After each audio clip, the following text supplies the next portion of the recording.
The climate on the Breen home planet is quite comfortable. He who studies evil is studied by evil, and nobody touches Captain Sisko's peppers. Hello, everybody, and welcome to the Seventh Rule with Cirroc Lofton. What's up? What's up? We're going to have a lot of pepper talk today. Today, we're doing a review. My name is Ryan T. Husk of Deep Space Nine, Season 7, Episode 20, The Changing Face of Evil. Written by Ira Steven Behr and Hans Beimler, of course, directed by, we just talked about him recently, Michael Vehar. This was April 28th, 1999. Where were you? And of course, it is a Nog episode. Malissa Longo is here. Hiya! How's it going? Yay. Pretty good greeting. All right. So where do you guys want to start? You want to start with peppers? You want to start with the change? I kept calling it changing the face of evil, but it's the changing face. It's very confusing. Yeah, I kind of thought it was something else too, but it's the changing face of evil, right? Is that it? Yeah. Yeah. I want to start with the peppers, man. Nobody touches my peppers, you know. Oh my gosh. Touch the black man's pepper. When she lifted up the pepper, and it was Never a touch a super black man's drooper. pepper. Oh my gosh. What was that? It looked like an Anaheim pepper, maybe, right? I don't know what I it don't know, looked like. It looked overcooked and not tasty. And, yeah. It still looked good Yeah. to me, kind of. Yeah. Maybe in a jambalaya type way, but I don't know if she was making jambalaya. You don't put peppers in there like that. I like the way he said, "You don't cook. Oh, yeah. Yeah. You don't cook. What are you doing?" Actually, maybe we're skipping ahead here, but there was a line that Sisko delivered that I thought was one of his best deliveries I've seen, because it every once in a while somebody says something, a character says something where it almost feels like they're not acting anymore, where it's just like so natural. You're like, I'm actually watching Avery Brooks say this. I don't know who he's saying it to in his mind, but he said this before or something. And that line was, it was when he was fighting with Cassidy in Odo's office, and she was saying, "How would you like it if I called Starfleet, headquarters?" And he goes, "Look, that's not the same thing." And I don't know why, but the way he said it, I'm like, he has said this in his real life before, because the way he said it was so unbelievably natural and charming and fun. I had to watch it like 3 times. Yeah. And I had to think if it was the same thing. And it is the same thing. Well, I think that's what makes the line funny. Yeah, he's like, whoa, that's not the same thing, honey. Let's move on. Yeah, Well, it is the same thing, and it got proven that it was the same thing when Admiral Ross comes in and says you have to go to the Chakotay's, the Commander Chintakas section. The Chintakas, yeah. Yes. But no, that I thought you were talking about a different line in that scene that I liked. I thought Avery gave a great line when he was making up with Cassidy, and he brought the flowers, and he's admitting that he's wrong, and he's like, "Yeah, smart move." He's like, I won't do anything, and until you tell me to, unless it's absolutely necessary." Right? And then he tried to squeeze that little extra caveat in there. Yeah, and you even had the dramatic pause perfect yourself, by the way. And I love the extra caveat. I love that he smiled when she's like, she busts him on it really quickly, and he gives a really, I was just trying to real quick. It was a good relationship moment, and there were a lot of really good moments between Cassidy and Sisko in this one. I especially liked when Quark tells Odo that could be you and Kira in there arguing about nothing, that important really, but just I know, I love that line. Marriage, it changes everything. That's his his reference, and I thought that was a great moment too in this episode. I really like that the writers mix that kind of stuff in, because having 9 episodes straight of like a giant war or something, kind of like the first 6 episodes of season 6, I think it was like a big arc. You also want those personal stories, you know what I mean? Like the marriage or the relationship fight or the freaking models with Julian and Chief O'Brien building their little toy set. Yeah, that kind of stuff is so charming. Yeah, it's adorable, and it raises the stakes for me personally. You know, it makes it seem more like real. Like these are just real people with hopes and dreams and lives. They're not just out there fighting all the time. They want to live their lives and play with toys, get married, buy flowers, or eat flowers if you're Worf. I don't know. Right. There's more to life than more to the life of a warrior than their time on the battlefield. That the time on the battlefield is just a small part of what makes them a warrior in life. It really. I mean, it's also indicative and kind of reflective of how we all have to live our lives. Like we turn into the headlines and we hear about nuclear wars and this and that and all these. Yeah. We hear about these things, and they're part of our lives, kind of, you know, in a tangent kind of way, but not directly, you know, but indirectly part of our lives in our ecosystem of information and what we see. Totally. And we have to kind of compartmentalize that too as well, and still do the ABCs of, you know, eating and showering and going to work and whatever our daily lives are like, you know, being with our loved ones. So I think that's where Deep Space Nine captures a lot of that too. Even though there's this war, even though all of these things are happening in this intergalactic, you know, way, there's still the moments with your wife. There's still the arguments with your girlfriend, or the feeling of loneliness, or the feeling of falling in love, or just regular things that we all deal with. So I think they capture that very well. Yeah, totally. It's like, even like you were saying, even today, we're like, oh, wait, so you're saying it's absolutely possible and more likely than ever that we might actually get into a nuclear war and all die and burn and Right. Well, so what do you want for dinner? I don't know, I guess you still got to figure out, what's for dinner, right? We still got to go, oh, we're out of toilet paper. Can you pick that up? I get, we're still going, right? We're still going. Yeah. Went to the bathroom. Yeah. It's interesting because, in the opening,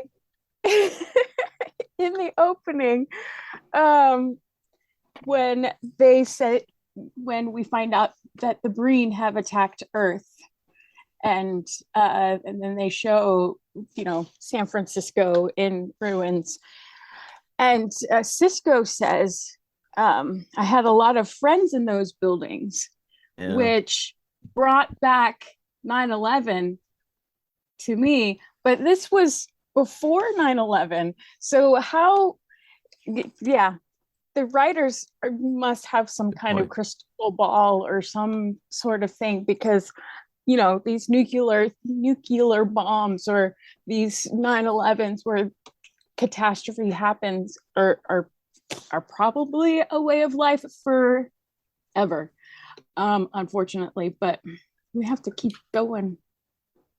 Yeah, I also had, like, as I'm watching this episode, I felt a little bit, because they mentioned the Alamo, so obviously there's a lot of the Alamo in the undertone of what they write. It means Ira wrote this episode, no doubt about it. The Alamo's in it.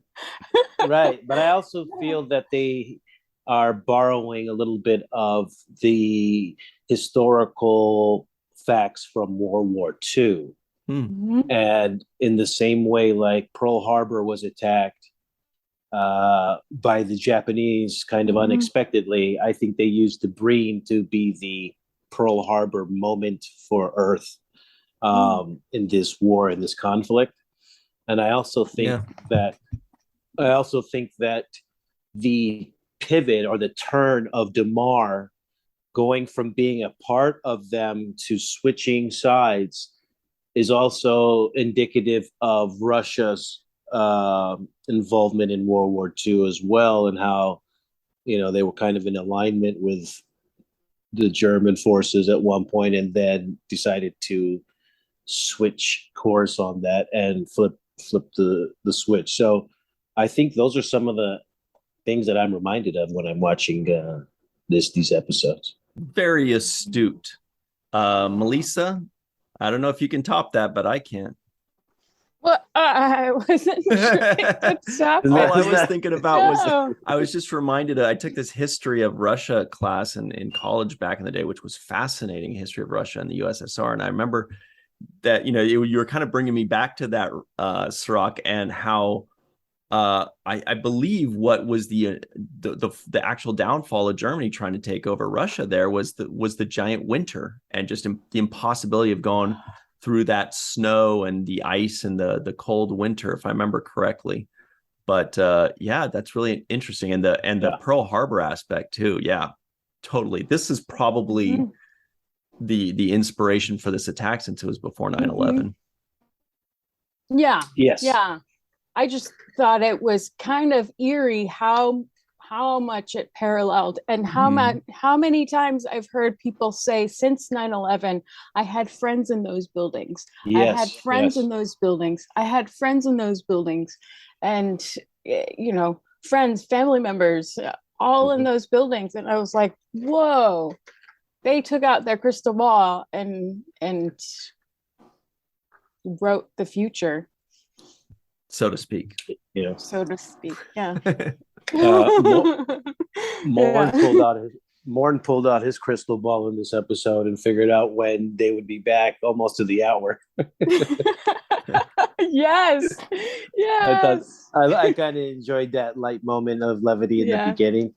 Yeah. The little more Nam, but then it got right back into business with seriousness, right? So they started with a little bit levity. Hey, welcome back. And then it went right into, it's getting real really fast. Was that the only Nam today? Was Morn at the beginning? I think it was. That I saw. Mm-hmm. Unless you want to say Goldu Cat. He's not exactly looking like Goldu Cat. Right, because right now he's Angel Tanan, but the DNA is still Goldu Cat. Yeah. As Solbor found out, discovered. Yeah, Solbor. We hardly knew ye.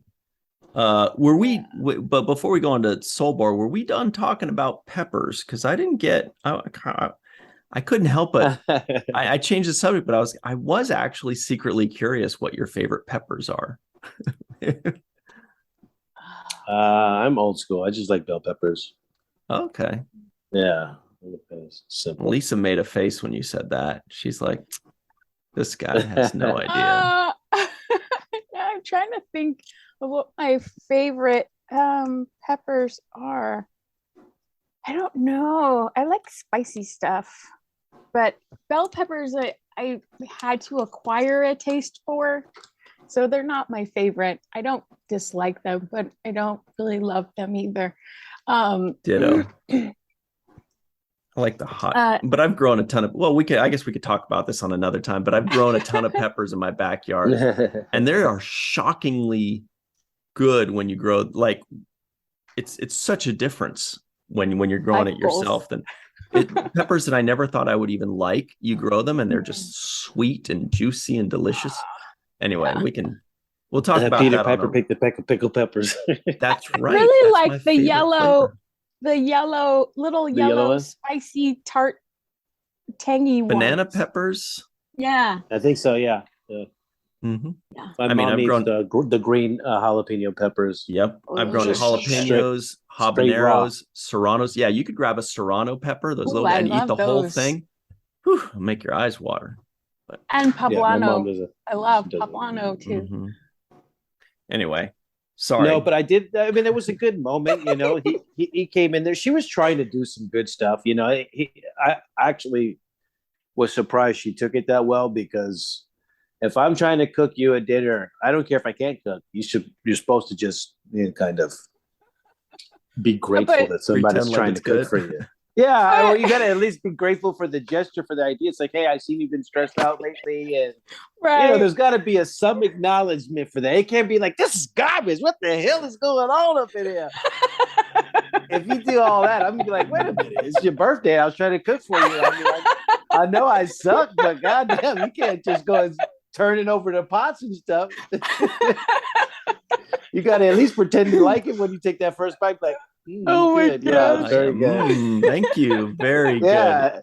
I never thought that mayonnaise could be so good in a peanut butter and jelly sandwich. Very good. Thank you so much. Isn't that like common courtesy in a relationship? You can't just walk in there and your significant other has got a candle lights going on the table, and you're like, what the hell do I smell in the kitchen?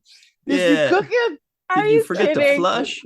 Are you kidding me? No, Aaron, if I had made a meal like Cassidy, Aaron would have let me know. Right away, huh? There was also a lid, a pot lid on the floor that was burning on the floor, because when Sisko tried to pick it up, I was like, that was some good slapstick acting there, Captain Sisko. I haven't seen that in some time. Like, so there's a pot lid that's burning on the floor, probably making a hole, and it's going to land in Rom's quarters or something above, you know, from above. So yeah, I mean, it was smoky, but that doesn't mean it couldn't taste delicious. It might, you know, he hasn't tasted it yet. You never know. Well, some people do like the taste of burnt. So I don't know. He walked in like if you saw your kid playing with a bunch of kitchen ingredients, and they're like a 6-year-old trying to mess around with flour. Like you walk in the kitchen like, you know, are you cracking all these eggs and flours everywhere? That was kind of the way he reacted. Like, she is a grown woman. She might not be the best cook. Right. He was really mad about the bell peppers, because he did take 3 months to grow them. So that made a little bit of sense. But other than that, you know, I thought it was kind of a bigger reaction than necessary. Somebody's trying to do something good for you. Because my cousin did this recently, and his now wife, you know, was cooking for him for his birthday, and he got in a big argument. He said, I already ate. Just say thanks, dude. Yeah, just say yeah. And she got very upset. That's not cool. She got upset, stormed out of the house, and he calls me and he says, you know what? Am I tripping? I'm like, yes, you're tripping. Yeah. Go eat. She's trying to cook you a birthday dinner. You know, she bought you a gift and you don't want to eat, and you complained about the gift. I said, that's kind of your fault, and you better go apologize for that, which he did. But sometimes you're in the wrong with certain things. I can understand him say, oh, what are you doing? No, those are bell peppers. Oh, but you know, I cook around here. You don't cook, I cook. Yeah. And I think I remember him saying something to the effect of in previous episodes, like, you know, don't mess with my kitchen. This is my right. You know, but I don't remember Cassidy ever giving him anything like that, like saying, okay, fine, but then the living room's mine. Right? No. Well, Jake's figured it out, because you never seen Jake cooking. So Jake already knows. He's already gotten the talk. He hangs out in his room. And then when he comes out when it smells good, and he goes, it smells good. All right, time to eat. Yeah. He did get a hand smack once, because he was trying to get into the he's like, you know, I do the taste testing. Kitchen. Yeah. I do taste testing. I don't do cooking. Yeah. Oh yeah. So he's very sensitive about that. But it also shows that there's a lot of things like on people's minds, right? There's so much stress on his mind. He sees it's not really about the cooking. It's more about the stress that is on his mind. And that's what she also recognized is why she tried to do it in the first place.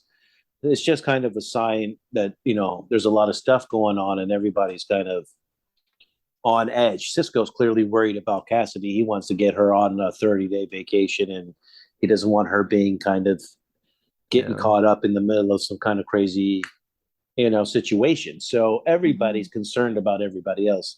And I think that's what really we're trying to highlight more than anything.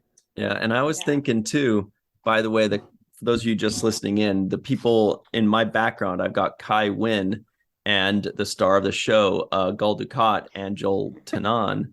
And I was thinking, Ducat's got to be the one that cooks in that relationship. I don't think Kai Wynn, I don't even think she ties her own shoes, right? And I could see Ducat being like the nurturing cook type. Oh, Adami, I've prepared your favorite rectigino soup with grilled tar, or whatever he does. And then he slips a little bit of poison or whatever he does in there to get her to like forget he's crazy. Yeah. Well, and that has worked for him to win over a lot of people. How about when he told Solbor? Exactly. Solbor walks in, he's like, I'll take my breakfast out in the patio in the balcony. Solbor's like, I fucking hate you, man. Well, it's funny because he went from, in the beginning when we saw him arrive at Kai Wynn's residence, he came and said, a simple farmer like me doesn't deserve to sit at a table and be served. So he came at this really like, I'm a nobody, and I'll eat out of the doggy bowl on the side. Don't worry about me. And now he's like giving orders like, I'll take it on the balcony with a glass of mimosa. Yeah. And he doesn't even like ask or wait to be asked. Yeah. He just like, or even address you face to face. Right. He talks as he's walking, like with his back to you, you know, like you're writing you off. He doesn't even address you as a human being. Wynn does that too. Kai does that too. Oh, the most. She almost does it better than him. Yeah. I don't know if it's better than him because he obviously isn't allowing it, but she is as good at dismissing somebody and making them feel completely irrelevant and stupid for even being around. Like there was a moment where she says to him, like, what are you still doing here? When she said that to that's what I was gonna say, is she still has her moments of checking him. Like Ducat keeps getting bigger than his britches, just a little bit more, a little bit more, a little bit more. And then every once in a while she snaps him back a little bit, but he takes 3 steps forward and she knocks him 1 step back and then 3 more steps forward. Interesting dynamic. His is definitely his is a calculated game, and hers is more reactive and I'm not fearful. Don't tell me I'm scared. Yep. and then she says to him, why are you still here? And he's like, oh, but and she says, go away. And like the way she said lines, it, the way she said it, I was like, oh gosh, that's like she really just made him feel stupid for even being there. Like, go away, like get out of here. It's not just in the line, but also her delivery is so good. Like, she's not like go away. She's like her delivery is like, what do you like? You haven't figured out that you gotta what go are you away? An idiot? Like, go away. Get out of here. Hey, we got to take our break, so we're gonna go away in just a second here, and then we'll talk more about how great Kai Wynn is and how obviously Gul Dukat is the star of the show, Deep Space Dukat. We'll be right back on The Seventh Rule. Hey everybody, welcome back to The Seventh Rule with Cirroc, Lofton, and Malissa Longo. Hiya. And myself with the Trivioids of the week. Here we go. The Breen are a race of warriors. The Dominion once sang Cardassia's praises. Nobody touches Captain Sisko's peppers, and he means it. Kai Wynn is canceling an appearance with the Vedic Assembly. Julian Bashir is Travis. Bashir gets excited playing with toys. The climate on the Breen home planet is quite comfortable. He who studies evil is studied by evil, and Solbor tried his best. And you meant to say Deep Space Nog, right? Yeah. He was there. We got a Nog appearance today. That was pretty fun. Good to see him. It's nice that he's kind of affiliated with the Defiant. So when they go on the Defiant, you're like, okay, where's Nog? He's going to be on the bridge somewhere.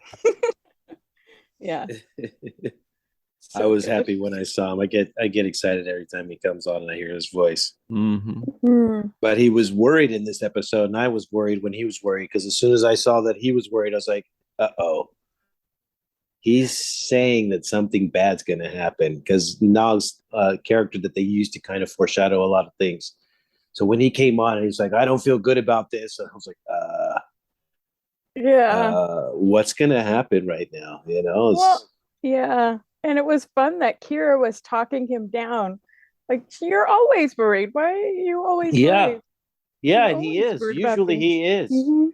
I mean, in the Red Squad episode, like, everybody was dying around him, and he was still able to kind of like have some kind of level temper and not really freak out and panic that much. But this time he was really showing some nerves.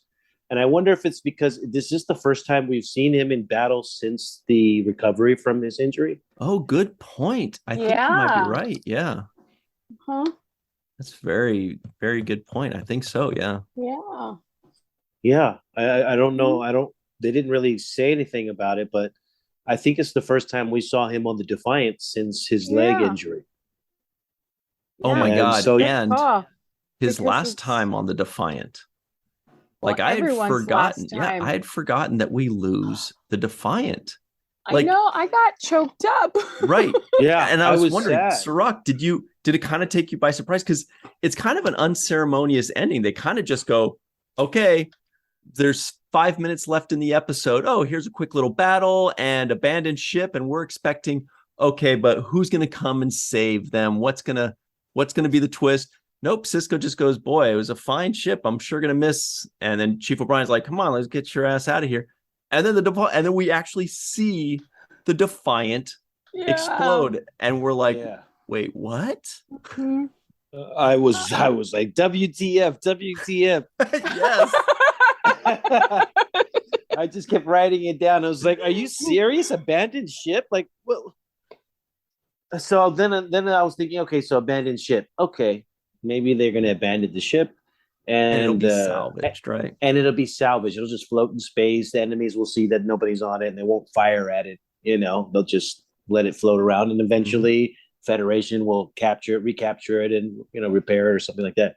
But when they showed the bridge of it and the whole hull getting torn off, and I was like, man, we got memories in that thing. I know. I know. When it blew up, I was like, oh, "You're crying about a ship." Yeah. But so much has happened on that ship, but there's so many great moments leading up to the explosion of the Defiant blowing up. Like, there is one scene where all you heard was the chatter over the comms from other ships, but nobody else on the bridge said a word. But you could still feel the weight and the intensity of the battle they were about to embark on. And I had to rewind it a couple times, because they focused on Sisko, and then they focused on Nog and Kira and Worf and Bashir, and all of their faces said everything that needed to be said without a word of dialogue between them. And it was really powerful. For me, it was really powerful. Now, of course, the female changeling was the hero of this episode, because if she had let them get shot down, then pretty much what do you have left? You got Quark and Jake Sisko and Odo. if they shot down all those pods, we'd be like, oh wow, I guess it's the Quark and Jake Sisko show all of a sudden. But it wasn't out of kindness. No, it wasn't out of charity. It was out of, let's put that fear into the people, so that they go back and yes. Yes. So a little bit more about that. Pardon me. What I was noticing more than anything in this episode was the art. Like, when the Defiant blows up and the camera kind of pans out and we see this absolutely gutted Romulan bird of prey, or Romulan warbird, I should say. And it's like, it's gutted, it's on fire, and this stuff just looks so good. It's like I don't know, like I just really like it when that kind of stuff is done well. It tells its own story where you see the magnitude of this, because these warbirds are like 3 times the size of the Enterprise D. These things are gigantic. And like 50 times the size of the Defiant, or 100 times or whatever. But especially, this is kind of like a thing that I've just always liked when watching Star Trek. And it's seeing like what's behind Malissa in a way, when they're setting up an establishing shot of a different planet. Now we're on Cardassia, and here's the Cardassian cityscape. Or now we're on Bajor, and here is the Bajoran landscape. And I've always loved that, because that's really the only imagery we see of these foreign planets.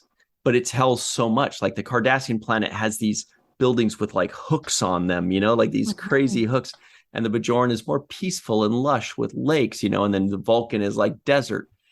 And I feel like this stuff really stood out in this episode because they did it so many more times. We saw it like these establishing shot like 5 times. So I was just looking up who these people are to give them their props. Obviously, John Eves was the senior illustrator. Heard his name 1,000 times, but also Denise and Michael Okuda were scenic artist and scenic art supervisor, respectively. There was also David Galvin was the standby painter. I'm not 100% sure what that means. Adolfo Castanon was the greensman, so he's bringing in the stuff for when they're actually on the planet.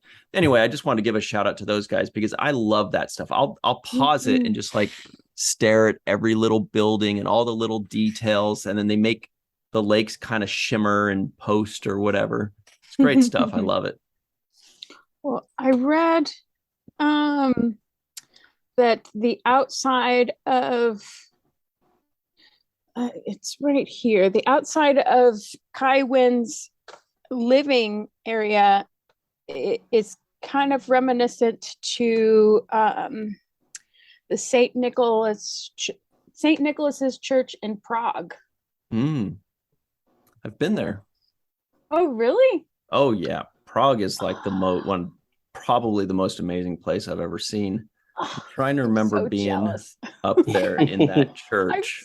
That's been a bucket list of mine since I was unbelievable. That's the most amazing place ever. Cirroc can probably top it because he's been to way more places on convention circuits. No, I haven't been to Prague. I actually was going to go, and I didn't get a chance to. I also want to go to Budapest and check it out there. I heard it's beautiful there as well. So you hear the way he said "check it out" after we were talking about Prague. But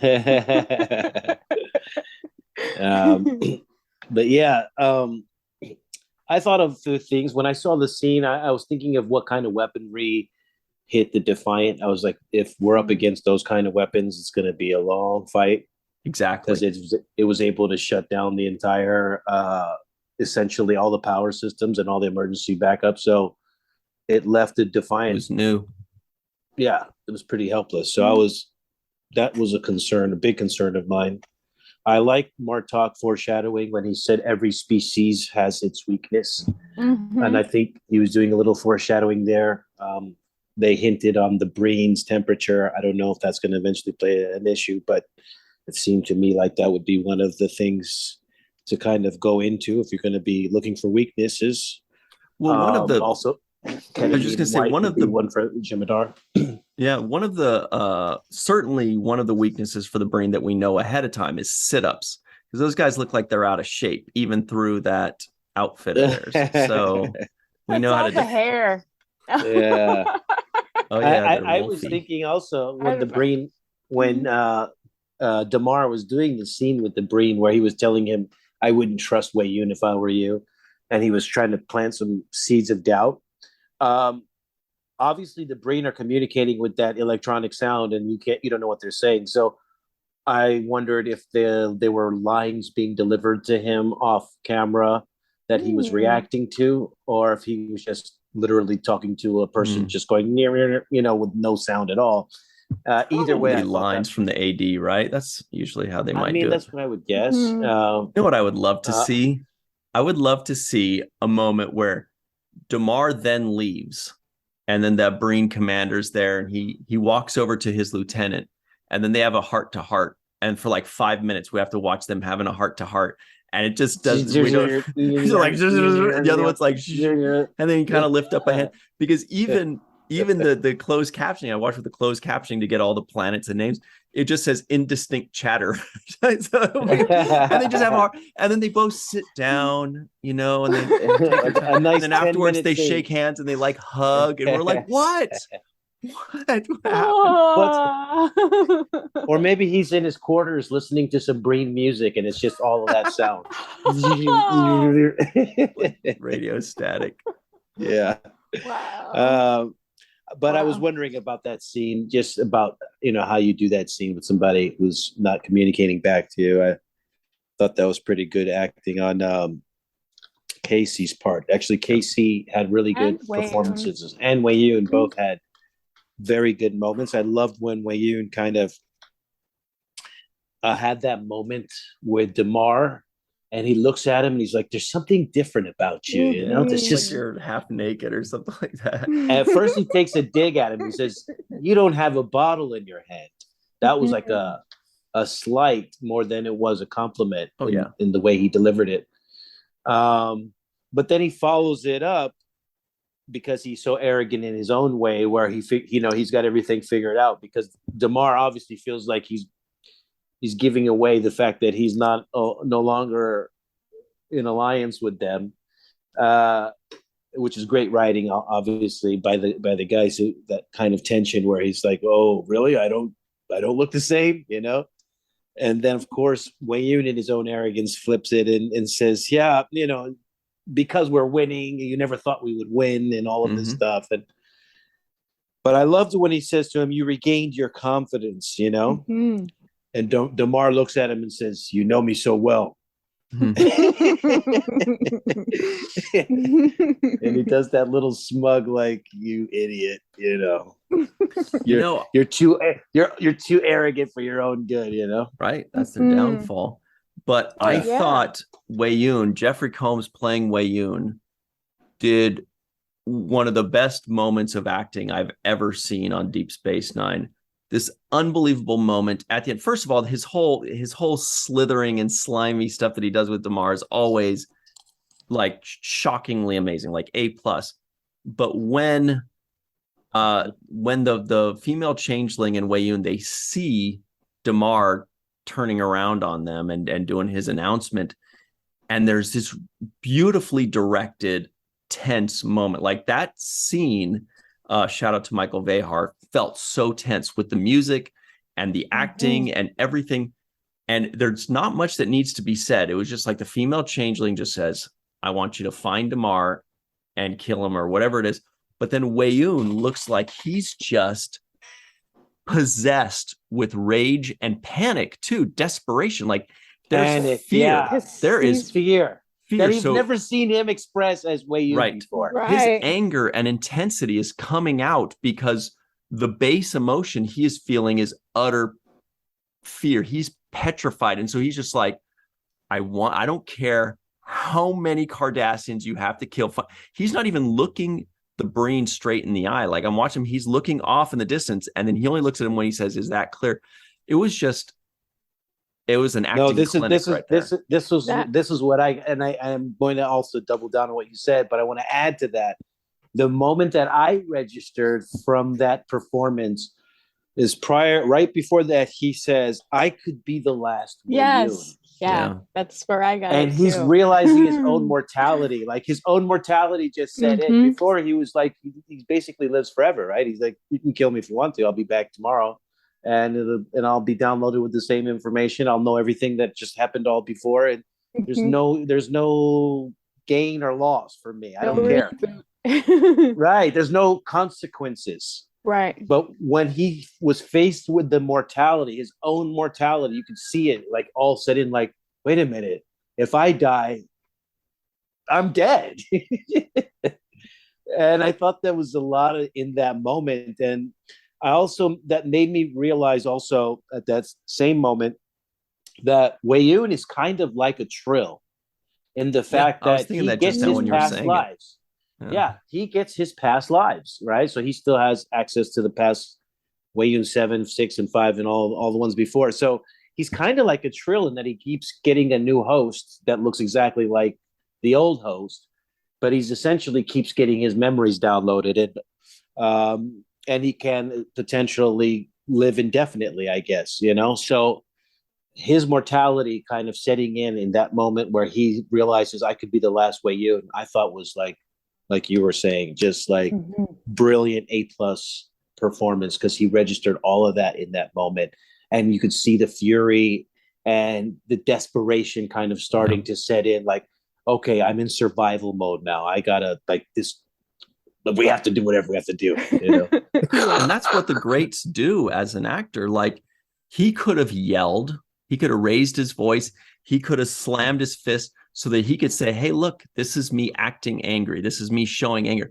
But he didn't even need to do a thing. It was all in his voice and in his eyes, facial, like the quiver in his voice and his eyes. And just like, I'm sitting here just like looking at his eyes being like, how does one man know how to act so freaking well? It's just not fair. And I'm very angry about it. Another person who I think gave a very good performance in this episode, we finally got to hear more from, except for just his reactionary looks, was Solbor. And you know, first of all, just Ira and Hans calling him Solbor, a guy who's essentially burying his soul. Very good. I thought you meant because he was boring. Yeah. No, yours is much better. Yeah, so he kind of bore his soul in this episode. He reveals what he feels about things. We didn't know how he felt, and he would just be the quiet guy who would accept whatever is going along and just, you know, say, whatever you need, I'll do it. But at this point, he actually, you know, bore his soul and said, this is what you're doing is wrong. You're here for the Pa Wraiths. You're sacrilegious essentially to what we believe in, and I'm gonna tell on you. You know, which is not the smartest thing to say to somebody with a knife in their hand. By the way, if you're that, you know. Yeah, I don't think he really expected the Kai to murder him, especially since they had been together for how many years and yeah, I was but like, either way, when somebody got a knife out, yeah, even if they're just cooking in the kitchen, you don't just like, you know, you kind of back away a little bit, you know, just you know, turn around. Why that backstabbing bitch? Quite literally. Yeah, literally. But you're right. He actually got a monologue. Before he was just like, "Yes, my eminence. Yes. Oh no, he's here to see you." You know, and he stood up to Ducat. Yeah, and he would have to show his character just in his mannerisms, but in this episode we got to know Solbor. Yeah, that he is a true faithful to the prophets, not Kai Wynn, not.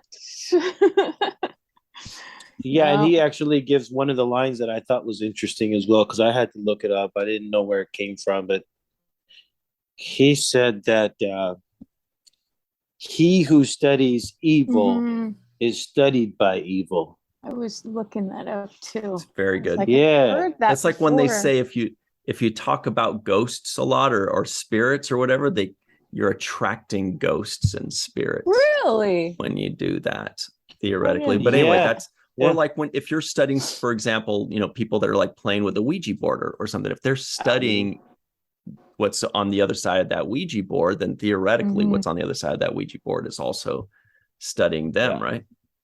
Yeah.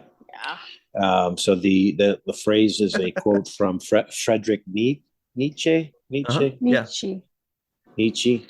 And it's from his book Beyond Good and Evil, Prelude to a Philosophy of the Future. Wow, cool. Just another kind of little gem that the writers give us about how much their knowledge is and how well read they are, and where they pull things from in their own life and story writing. They don't just give you, a plain Jane story. They layer it with so much contextual stuff. They're pulling out quotes from here. They're pulling out Alamo references. They're pulling out so much different material, World War II, and then all of these things. And they're pulling out so much stuff. And I think, even with religion and all of these things, it's just so much that they're kind of putting together. And I think it's a testament to good writing being layered and contextualized and having several, multiple reference points where you can identify and back check something and fact check something and, kind of indulge in your own rabbit hole searching for whatever truths that you're looking for. And I think that's what makes some of this writing so interesting to watch and captivating. Well, and I like that they kind of weave the religion into with politics. And I heard somebody said that they didn't like that so much, but to me it speaks more to real life and how all of these different subjects, seemingly different subjects, are kind of woven into a larger tapestry of what life is built upon. All of these things are all connected together, and why not discover, not discover, but Picard. Investigate. Investigate or explore how and why these things are often our downfall, but also give us things to fight for in the same breath. So yeah, it's a very intelligent show in the way that they tell these stories, because it's so true to life. And yeah, it's like you were saying, Cirroc, it shows how well read they are in every episode. They don't have to beat us over the head with it, but it's very clear that they've studied up on things, whether it's the Alamo or whether it's philosophers or whether it's just history. But clearly, we're being told stories from people that have read many stories, and it's really cool. Yeah. And a bunch of stuff probably that they've quoted and referenced that have gone over our heads too, to boot. Like we're just assuming, yeah. But it also lends credence to their own kind of mythology that they're creating in the world of Star Trek, right? So it's like you pay homage to these other things, and then you also weave in the new stuff that you're introducing conceptually in the science fiction kind of idea. And so I think it's just a beautiful tapestry as far as the writing is concerned. I wanted to say that also Damar surprised me a little bit. I have to say I was surprised from where I saw him when he was killing Zial, and when his ambition to rise up in the ranks of the Cardassian Empire. He has, like all the characters really in Deep Space Nine, they surprise you, right? Like Nog surprised me that he was able to become what he became from where he started. And I was surprised by the ambition and by his goodwill and his fortitude and, by his desire to become, what he became.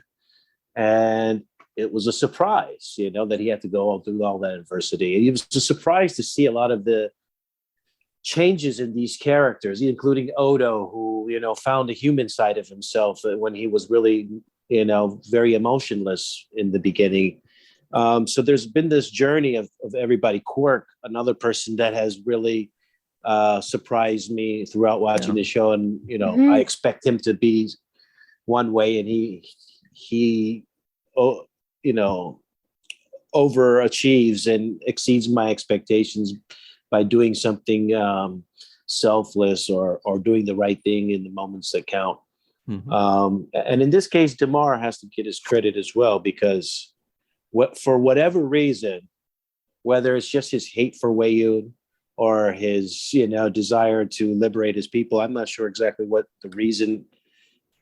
I couldn't put it on one particular thing per se, but I would say that in the end of the day, the speech that he gave when he talks about, I call upon the Cardassians everywhere to resist, there was a certain, it hits a nerve inside of you when you hear it, of like, wow, okay, this is finally, he's actually, he's realizing, some kind of the gravity of what's happening, and he's made a decision on what side of right or wrong he wants to be on, and it's pretty, the magnitude of it is going to be impactful.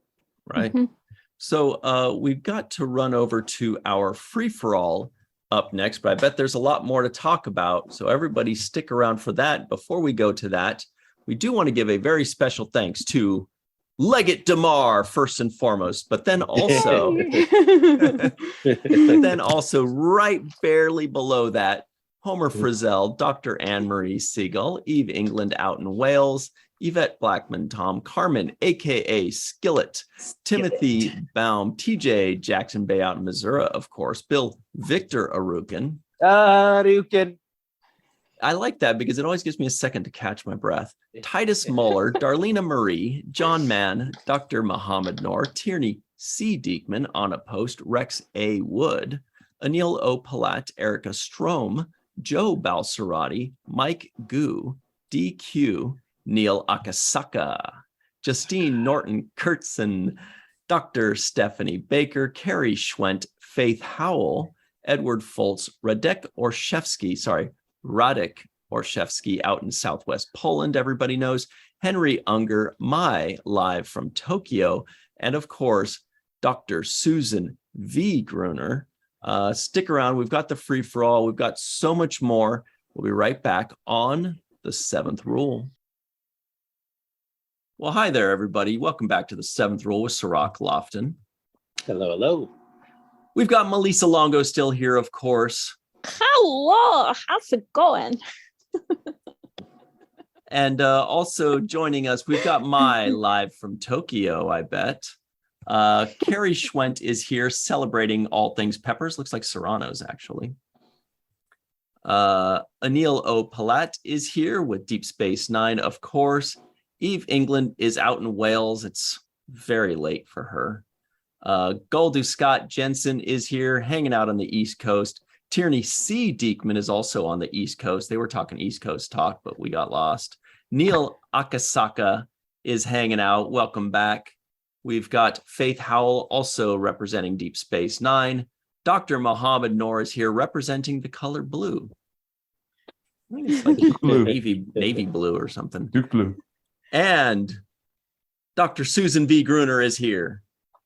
Woo. Can you hear me? Yep. Yes. Okay. You did it. Yep. I had to reboot my computer. It worked. Yes. Well, let's talk about this episode. We had so much to talk about. I don't even know if we covered half of it because it's so much fun. Live from Tokyo, what do you think about this episode? Unmute. You got to unmute yourself, though. Otherwise, we're all just waiting with bated breath. Oh, no, we still can't. Unmute myself. There we go. It starts out with lots of respect. Worf says the Dominion's treating the Cardassians, a proud people, as second-class citizens. Martok echoes it with, he talks about the bold attack on the Starfleet headquarters. Even my people never attempted that. I love that. The Cardassians, I didn't like that they were treated or thought of poorly. I like the way they're thought of with those two statements a lot. I thought that was particularly good. As a Bay Area kid, though, when Kira comes in and says they've got a priority one transmission that from Starfleet Command that the Breen have attacked Earth, kills me because it's not Earth, it's San Francisco, it's the Bay Area for me. It's our home. The other side of that is that I feel a great deal of pride whenever I see scenes happening there. I'm like, yes, that's where I'm from. So That was cool. I like that. Just a note on the evolution of Nog in this. I think now watching him on the ship when they get ready to go and fight, I love that he's not only part of this, but his emotions about war and being aligned with and accepted by the others on the team. It seems so perfectly natural. Contrast that to the previous perceptions of the Ferengi being self-serving. It's a special character. Kudos to Aaron for bringing that to life. I really, really liked the way that played out in this episode. Historically, there was a cool Damar's declaration of rebellion. He says, "Our allies have conquered us without firing a single shot." Yeah, I thought that was cool. It's not there's an oft misquoted statement by Khrushchev in '56 when he talks about conquering America without firing a single shot. But this is actually, I think, a reference to Margaret Thatcher, who in '91 talked about Reagan. She said that the Cold War was won by one man, Ronald Wilson Reagan, and that victory came without a single shot being fired. So 8 years before the episode aired, I think that was what this was a reference to. I liked that.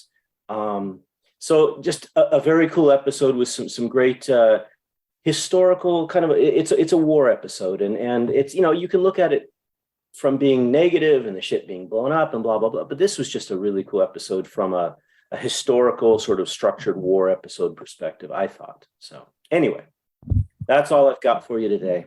Speaking of cool episodes, we forgot to do Cirroc Lofton guesses the IMDb score of this cool episode. I'm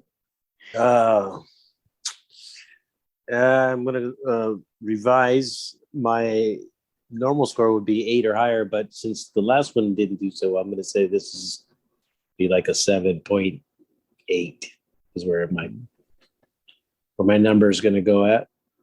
I'm hoping that it's somewhere near around there. God, Eve looks pissed. Anybody else have any guesses? I like Cirroc's guess. Yeah.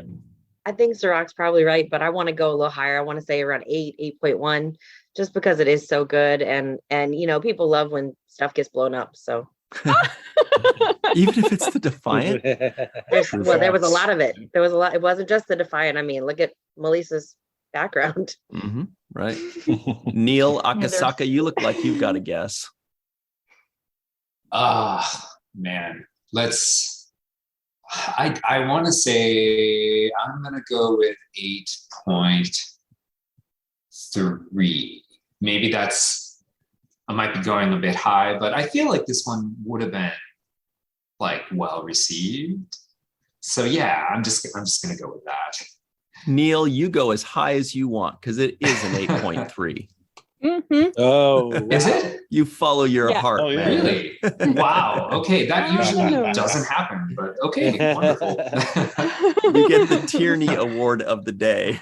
Hooray! All right. Mr. Goldu Scott Jensen, how are you? And how do you feel about this episode? I felt pretty good about it. I felt like there was a lot of great quotable moments in it. It just keeps happening over and over again. I'm sure you guys talked about the pepper scene, but that first. Nobody touches my peppers. Nobody touches my peppers. They were decimated too. I don't know how you could think that they were still you could salvage any of that. And he picks them up and they just look like shoe leather.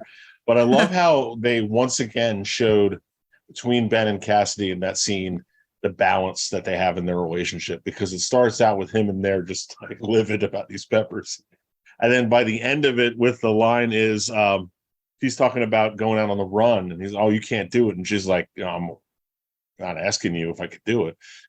And she's, "Can I talk you out of it?" And it's absolutely not a chance. That they have that balance like that. And it's not just, one person ever overpowering the other. And I think that Cassidy Yates was probably the only person in the galaxy that could fulfill that role perfectly with Ben Sisko. But and another scene that I really, really liked was when Ezri and Worf were in Quarks and they were looking down at Julian and Miles being silly, and they were just going back and forth. And Worf is like, "This guy's he's an idiot. He's a kid. He's playing with toys. He's doing this and that." And how Ezri at one point, I actually had to write this down. She goes, "Do you think I should tell him how I feel?" And Worf goes, "Is it going to make you happy?" And she says, "Yeah." And he goes, "Then you should." And Worf just played and more of an adult role than I feel like he normally does, and he doesn't just like scream out and act the fool like even further, where he actually let go and he supported, you know, Dax, who is also his friend, even more so than any kind of past that they had together. But yeah, I really did like that. It does show balance in that perspective too, with the two of them. Now, whatever was going on with Kai Wynn and Gul Dukat, I don't know what kind of balance there. That Steamy. So creepy and great. Love all that. I'm loving this whole creepy. I'm like in Bajorn disguise like way more this time through than I ever have. Because God, he just turns up that creepiness so much. Like you were scary when you were Gul Dukat, and now you're just absolutely unnerving. But yeah, I think it got a good rating. Mm-hmm. I was waiting to see. What'd you say, Cirroc? No, I was going to say I was waiting to see Kai and Dukat making that clay thing that they did in the movie Ghost with Patrick Swayze. You know, no spoilers. Next episode. Nobody tell them it's coming. They make a Bajorn pot. Yeah, or spring pot. Yeah, spring pot. Place with toys. Or walking in like, oh no, God, no. Sorry, I'll be back. Righteous Brothers playing. Yeah, I'll come back Every later. single time I walk in here. Every time I walk in, oh no, I'll be back. I'll be back, guy. Yeah. Oh, no. Well, somebody who's no stranger to making cautery with a Klingon, Eve England is also here. How are you, Eve? And feel free to share any clay making advice or tell us how you feel about this episode. Anybody just listening in, she's wearing a Defiant shirt, RIP, Defiant earrings. She's got a Defiant mug and personality. She is Eve England representing the Defiant. Yeah, I mean, this is just such a good episode, and I just think it's got one of the best endings of any episode that we've ever seen. But I probably leave that to Faith to talk more about Damar generally.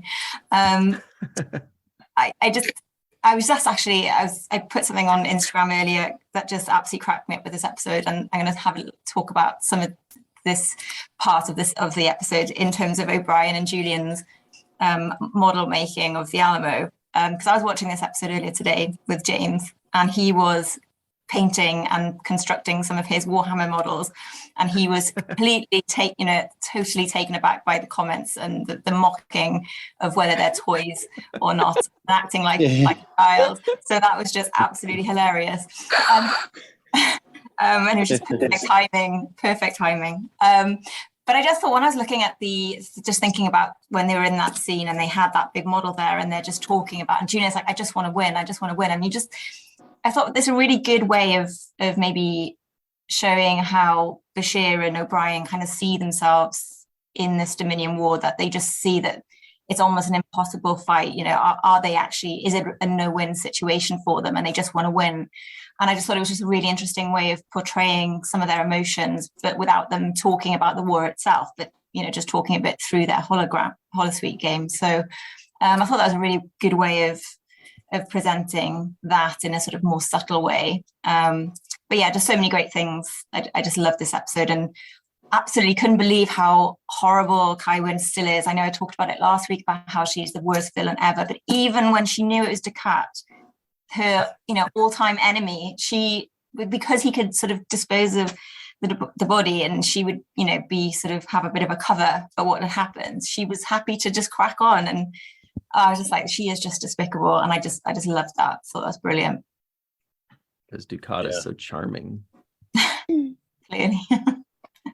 Well, Anil Polat, I'm going to guess you have painted a model before. Am I right? And how do you feel about this episode? I'm trying to think, have I? Maybe like a long time ago, I was really into models. Yeah. So, all right. Maybe. Pretty accurate. Maybe then. Yeah, I don't want to steal Damar talk, but I find it just fascinating how he went from a guy in the background in an episode like season 3 or so, and now he's completely this integral part of the plot. And it's just awesome. It makes rewatches so much more fun because you're like, oh, I know where this is going to go. And then you catch little things and you can kind of see the writers going, this will be interesting. This will be fun. So I really like his arc and his evolution, because he was so hated, and now I feel like as an audience member we're kind of on his side, even though he killed Zial. He's like, we hated him, and now we've done this flip. So yeah, I just love watching that and contrasting that with everybody he's around, which is, Wei Yun, who's just as like slimy as ever, and the female changeling, who is as scary and evil and just terrifying. Like when she's in the room, I just am like, you get uncomfortable, because she's just so in a corner and dangerous. And so it's great to see everybody getting pushed to their extremes and to see where they go. And I feel like some people are going way to the dark side and some people are going to the light side. So it's fun to watch. Mm-hmm. Yeah, good point. You know who else is fun to watch, you guys? Carrie Schwent. How are you, Carrie? She's got peppers in her background teasing us all. I pick a theme and I stick with it as hard as I can. And yeah, I've got several things. I'll start off with the haiku, which leads me to a couple things. So I've got the Breen attack Earth. No one touches my peppers. Defiant destroyed. And the Defiant destroyed leads me to a goof that IMDb found, and I went back and looked at it a little closer. At minute 42, after the Defiant's destroyed, and there's a slow pan of the founder, and then you get to Wei Yun. And if you look about halfway down his chest, you can see where the makeup stops and the rest of his chest starts. There's like a visible line. And when he eventually turns around, you don't see it anymore, because I think the shirt is up higher by that point. On who is this? Wei Yun. Oh, didn't notice that. Yeah, you see like the pale makeup, and then a visible line right about here, about halfway down his chest, right around his collarbone. And as far as the Defiant goes, which actually leads me to a question, and if this has been asked before, I will have slept since then, but if all of the members of the senior staff are on the Defiant, who's in charge of the station when they leave? Odo. Okay. Shift. Yeah, I couldn't tell if Odo was there or not. But Kira would have been good to stay on the planet too, because on the station, right? Yeah.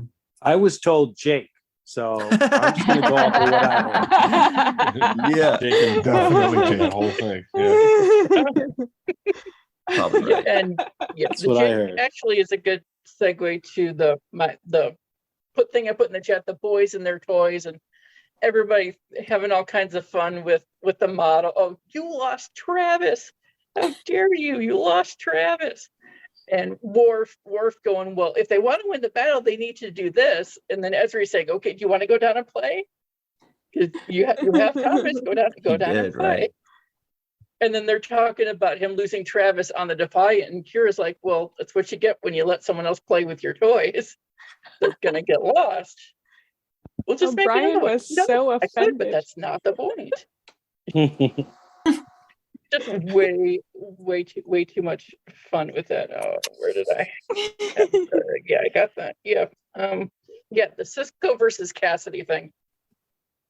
She was absolutely within her rights to be as pissed as she was with what Sisko pulled, and I'm not entirely sure him fixing it. The flowers, even the necklace, I don't think would have been enough, because that made her look ridiculous with all the people that she has to work with when he's not around. And she had a fantastic point of, well, I can't go to Admiral Ross and say, well, I don't want him doing this, make him stay home. And I'm absolutely on her side on that particular debate. Yeah. Yeah, she won that argument. I think. Yeah. I think even Sisko realized that. Yeah. Yeah, and he knew it, and he's yep. Oh, there's a necklace. Yeah, I kissed the flowers. Which he did. He did the thing that any smart man should do, is realize that he's wrong and apologize to get it over with. Exactly. You don't even have to realize you're wrong for that to be a smart move. Just heard my husband just heard me say that, and I could hear him from the other side of the door saying, "Yes, dear." Yeah, he heard me say that. Decided to chime in. Yes. All right. Very good stuff. Well, somebody who's never said "yes, dear" ever, Dr. Mohamed Noor is also here. I did not think I was going to be next with that intro. I know the face you made. I know.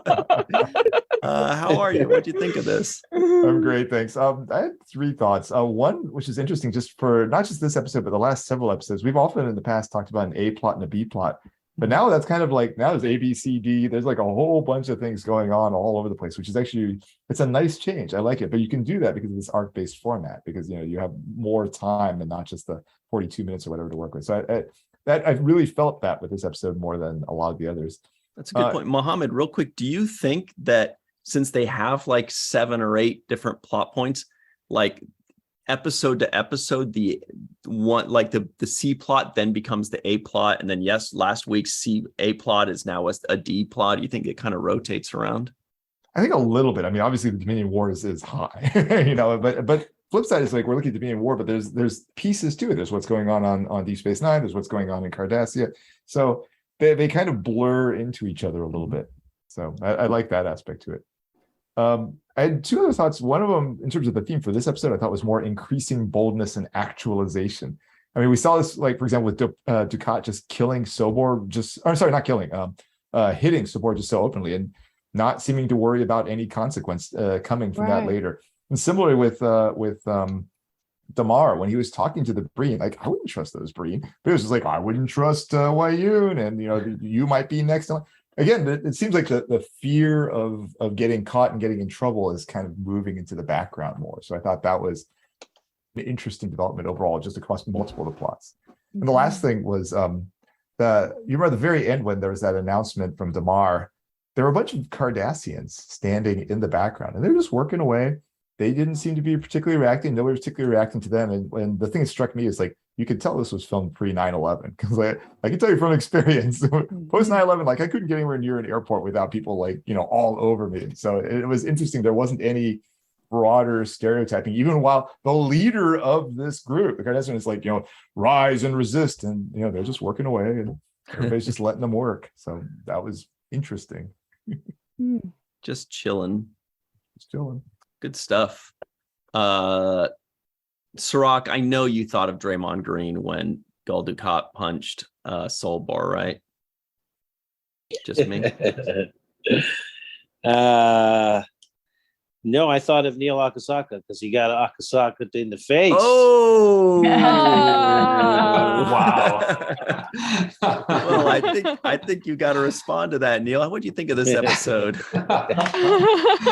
Oh, wow. Yeah. I did not see that intro coming either. There are so many quotable moments in this one.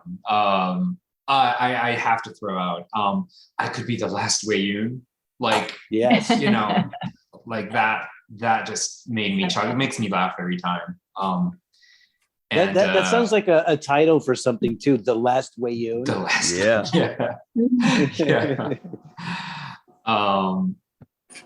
I actually just rewatched this episode, a few days ago, just to like refresh my memory, because it's been a while, since my last rewatch of everything. And I mean, it'll probably echo a lot of what people have said here, but I love the dynamics between Ben Sisko and Cassidy Yates. That scene, their scenes are like, some of my favorites there. And was it this one too, where Odo and Quark were like watching, Sisko and Cassidy, like just, and then was it Quark that commented like, that's what happens, or that could be you, with Kira or something. I think that was this episode. Yeah. And there's a lot of, obviously a lot happened in this episode, a lot of serious things and such, but there's a lot. I just love how even in the middle of it, there's all of these moments that are just peppered throughout it that just like, bring smiles. I love it. Mm-hmm. Good stuff. That is a new verb that Cirroc created. Akasakt, in the face. Yeah, I'm gonna have to steal that. Somebody who apparently may or may not be into fan fiction, Faith Howell, is also here. What's up, Faith? How are you? Well, I did see that one coming. Yeah, so of course, I'm going to talk about Damar. He's the best. But I did watch the interview this morning, and I remember commenting about how he just started glowing in the last episode, and Casey pointed out that was the point where he had to stop, or got to stop drinking the syrupy mess all the time. Syrup. And so I wonder if that had to do with the glow. Now he's not like dredging into work going, I have to drink this crap again. He's like, yes, I win. Yeah. So it was a good moment too, where he takes the drink out of his guy's hand too, right? Mm-hmm. I think there was like a small moment where he's like, we're not celebrating this victory. And he kind of takes the drink out of his hand. And I thought, oh, wow, the guy who used to drink all the time is now taking drinks out of other people's hands. So he's grown in that way too. Mm-hmm. And I loved, I know Dr. Noor mentioned it a little bit, but how he started kind of putting little seeds of doubt in the Breen's minds and trying to stir up a little bit of trouble there. And I feel like that's just the office environment that they live in, because that's been there. I mean, even back to in the Pale Moonlight, when they were creating that fake holodeck program to fool the Romulans, that was what made it seem real, was the arguing, the bickering between them. And so that's got to still be there. And, we still see it between Damar and Weyoun, but even when it's not just them in the office, that's still going to be part of that dynamic. So the Breen have got to be aware of that and exposed to that. And so it doesn't seem like it would be that out of character for him to say something like that and then just kind of go, oh, well, obviously he's just losing. So whatever. So, I mean, and then that brings me to I don't want to call it a nitpick, but like, I just keep getting stuck on, and maybe I've said it before, so I apologize if I brought this up in another episode. But the Breen, we've seen as far back as like Purgatory Shadow, when they're in the internment camp. And we've had one, like that Breen was even sort of on our side at that point in the story, but we don't know what they look like. And we've had Kira and Ducat have been in Breen suits. So obviously they had to have seen a face, right? When they stole the suit off the body, but we didn't. And we know nothing about them. And I'm just amazed. And I'm glad, I guess, that we don't know that much about them, because it makes them that much more sinister in a way that they probably wouldn't be if we did know a lot about them, the same way that the Klingons were a little scarier in TOS than they are now. They're big old soft teddy bears now with, sharp knives. But so I kind of fight back and forth with that, as I understand why we don't know more about them, because it would kill the story. But how have we been with them this long and we don't know what they look like? We don't know what their home world is like. And so much so that they're talking about it in the episodes. And then one last thing, I loved Odo's reaction when he's talking to Quark, and Quark goes, that could be you and Kira talking about them getting married. And he just kind of looks like, and I can't decide if that look was, no, we would never, or if that look is, oh, marriage, gross. So well, time will tell, I guess. Mm-hmm. Now, speaking of sowing the seeds, the original writer of the hit song "Sowing the Seeds of Love," Tierney C. Dieckmann, is here. You guys don't like that song? Cool. I love that song. Okay, Tears see? for Fears. You got it nailed. That was Tierney. Good job, Tierney. How are you, Tierney? How do you feel about this episode? And what was your inspiration on that song, by the way? It's all you, Ryan. It's all you. This episode, this whole arc, I know I haven't been around for the recordings as this arc has started. I haven't been able to, but coming into this one for more analysis, it didn't punch as hard through the rewatch until I started really thinking about it more, and the strong hits of the plot point with we lose the Defiant, the Cardassians rising up, et cetera, et cetera. We know what happened in this episode if you're watching this. But there are a lot of power shifts or punches up in power to move the plot forward. I mean, that's what a lot of these kind of almost segue episodes through this arc are to get to the end. I admittedly, and it's partially I think because we're in the 7th season, it's hard, you know, the ending is coming, especially when you've seen it so many times.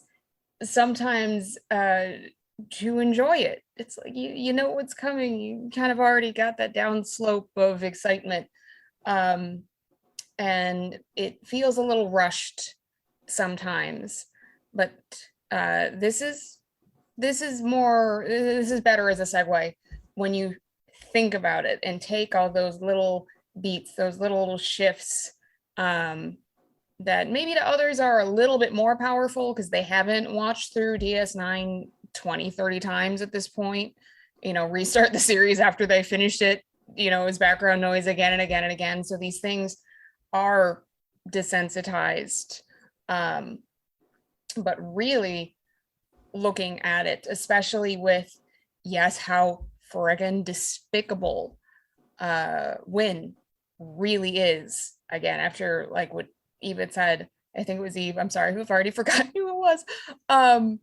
that she knows now who Dukat is. And there's a little part of me that thinks she might have actually known since the beginning. Ooh. I mean, the Bajorans have heard this man speak, and right. How many times since the occupation, especially her and her position, like she doesn't know what this man's voice and inflections sound like. There's got to be something there, especially once she learns that it's the Pa Wraiths. Like there's at least intelligence reports that she's come across in her position on Bajor. You think that there's something there, but I mean, that's never touched on. That's just surmising, making up lore.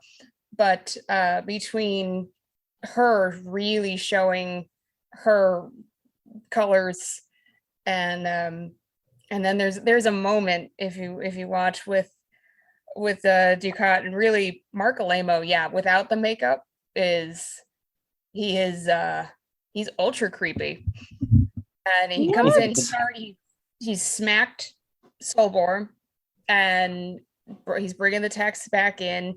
He sets him down, and Wynn is sleeping, and you can see him like visibly clear his emotions to put the act back on, and he just this look of disgust for these people that he despises, but he has to get to his ultimate goal of just he can taste the hate in his mouth, and then he puts on a smile. Wake up, my love, and it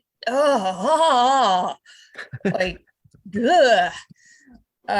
It just gets to you, and then just other big moments of power seems to be a theme through this. The female changeling, we're just going to decimate all the Cardassians for rising up against us. The power coming from Damar with his incredible character arc. He's got to be one of my favorites of what's this? A character who can actually learn from their mistakes and change their minds for the better.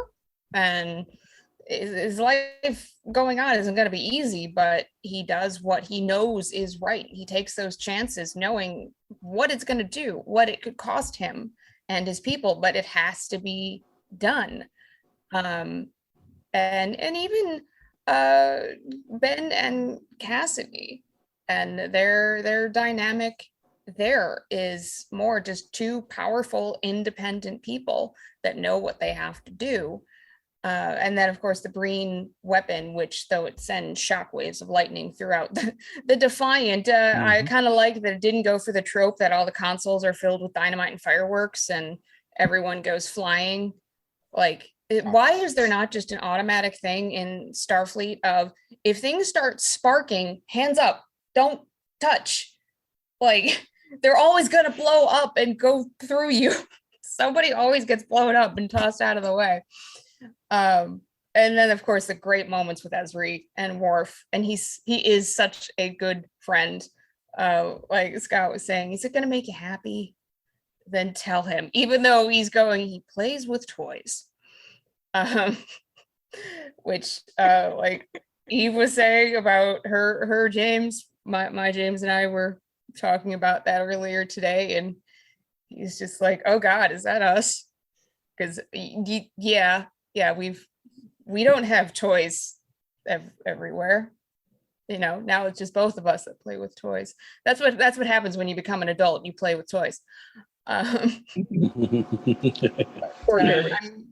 sure I'm forgetting plenty of things, but yeah, it's not the best to me of this whole arc, which isn't my favorite thing of the whole series, but it's still a great move forward throughout things episode, and very well written. It's still damn good, because of course it is DS9. One small note though, the Breen, and Wayun puts this out of, you've read the intelligence reports that their world is bitter cold. Well, actually it's quite comfortable. So why do they wear the refrigeration suits? And I, like Faith had said, I love that we don't see them. We see too much of our sinister things in everything now, especially horror. People want to see the monster. Well, yeah, and then it's gone. And then the mystery is gone. But I've always kind of thought the Breen might be either something deep sea or amphibian, and they require that sort of cold, or the suits are filled with some sort of water, or they're maybe like a kind of algae colony. So as soon as you crack those suits open, you open that faceplate, whoosh, they're all gone. There's nothing. They're like brine shrimp or something, all squished in there in their little cold environment, and that's why they sound all squishy. But just a thought. Or like the cocoon, but caterpillars become goo inside of the cocoon and still have sentience and memory, and then they become the butterfly. So maybe the suits are the cocoon. I don't know. To a metamorphosis, they become some other species we do know. Right. Okay, yeah, we shouldn't give Kurtzman any ideas. We should just shut up right now. No. When they take their when they take their helmets off, they actually sound a little bit like this, and it's not that. They got like a Darth Vader helmet on. Yeah, that's why they need the Darth voice Vader helmet, and they turn synthesizer. into Mickey Mouse. Nobody would be scared of the Breen otherwise. That'd be so funny. We're the Breen, woohoo! Fire the shots! Fire the shots! All right. That elongated shape, doesn't it remind you of those mad, the characters in MASH, mad, what are they called? The Mad Magazine characters. There was the really long sort of Spy versus Spy. That's it, Spy versus Spy. Right. Oh my I always think of that when I see those characters. Interesting. All right. Most people go Star Wars on them. Sue's nodding her head, and she's got a lot to tell us besides that, and wearing a very cool shirt, by the way. Yeah. Seventh Rule shirt, everybody. Wait, here it comes. There it is. Yeah. Check that out. How are you today, color. Sue? I'm great. Thank you for asking. I think this is one of the great episodes of Deep Space Nine. They are so great at taking characters and changing 180 degrees. And I sound like a broken record, I realize, from hating a character to actually, I'm not going to say loving, but respecting and liking a character. It's the same with the Ferengi. Even, I don't want to give any spoilers away, but they're so great at that. And this episode had so much going on, and I thought that they handled it perfectly. I made a list, which I'm not going to read, but there are so many little details. I love the friendship now between Ezri and Worf. I love that.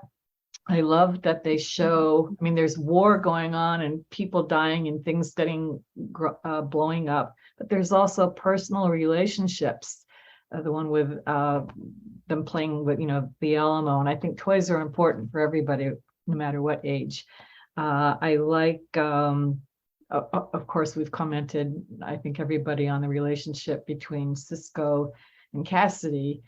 And I thought that it was totally out of character for Sisko to do that to her. It was one of the first things that I wrote down. And then I thought, well, thank God he came to his senses. I would never let anybody, interfere with my job. That for me would be a deal breaker. So he did the right thing. I love the lines. I love Cassidy's lines. Sisko says to her, you don't cook. And then she says, you wear the apron in the family, which I thought was a great thing to say. Instead of the pants, she's wearing the apron, which is true. I love seeing Damar get a spine, get his confidence back, as they said.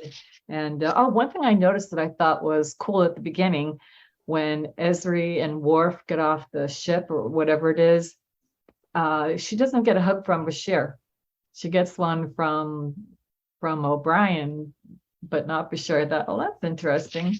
And that might be the first time he hasn't put his foot in his mouth and done something completely awkward.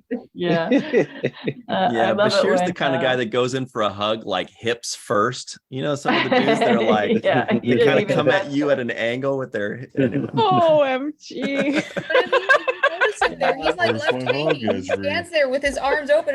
I was so worried about you, and she's just like over here in more important land. And he's just like, okay. It was a very sweet moment, though. And I like the Louise Fletcher's line where she says that Angela is a bad poet, because I'm thinking, oh my God, the guy's such a creep. He is such a creep. And I love, my main thing is seeing Nog on the bridge. He's totally recovered, it seems. I don't know if you ever really recover from something like that, but he's back. And it was just so great to see him do his thing, walking around with absolute confidence, knowing what he's doing. Again, he went from being a thief, stealing stuff literally from the first episode. Now he's on the bridge during a war after suffering from PTSD. And this episode, I think, deserved a 10. Totally. And I don't want to hear anybody disagree. And speaking of walking around on the bridge, Walking Art Made by Malissa has a new home. It's at theintrovertedrepublic.com. Is it The Introverted, or what is it? Or is it? Okay. It is theintrovertedrepublic.com. Yes. Everybody go check that out for all of Melissa's fine wares, like the cool Ferengi shirt you see her wearing. It's not there yet, but eventually it'll be on there. Yeah. We're just about out of time, but Cirroc, do we have any final thoughts today before we go? I got a couple of quick points. Number one, when the image that's behind Melissa of San Francisco, it reminds me very closely of a bridge that I saw in the Ukraine that was turned over. So it was eerily similar to some of the images that we're seeing now. Just wanted to highlight that. The other thing that I thought was interesting is when Neal, you were making the point of us kind of rooting for Damar at this point. It reminded me, I made a parallel of World War II and how the Dominion War is playing out, and how Russia was eventually switched sides and joined the Allied forces against the Nazis. And that made us root for Stalin at that time. So Joseph Stalin was essentially the Damar of the World War II. Good knowledge. Because America and the Allied forces, as well, as well as Churchill, they were having to essentially, embrace him as part of their alliance. And even though they didn't like the things he was doing with communism, they also had to kind of accept it because they needed the military might of Russia at that time. So I think of Damar in that kind of Joseph Stalin way. And then the last point I would make is I notice how Ducat, as this Bajoran character, is not he's using this kind of trickery to make her do it. Like, you have to do it, right? He's not using force to beat her over the head and say, open the book and do this or do that. He's kind of using this convincing way. And it reminds me of an old Ethiopian kind of saying in which they say that the devil has to be invited into your home.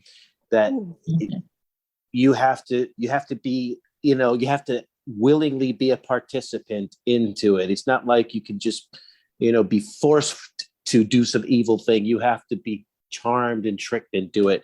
And I feel like that's what he's doing with Kai in this situation. He's very, very conscious not to upset her or to piss her off and make, he's very conscious that she has to be a willing participant just to choose this path for herself and for Bajor. So I thought that's a very interesting parallel to the kind of Ethiopian saying that we have about evil and the devil. So those are my little 2 cents. Mm-hmm.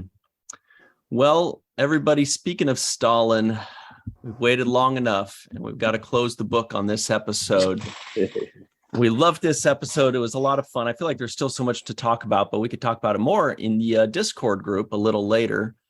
Until then, we want to say thank you to Dr. Susan V. Gruner, to Carrie Schwent, Anil O. Polat, Eve England, out in Wales, Galdu Scott, Jensen, Dr. Mohamed Noor, Faith Howell, Neal Akasaka, Tierney C. Dieckmann, and my live from Tokyo. They're just barely getting ready for breakfast at this point. We'll see you all next time.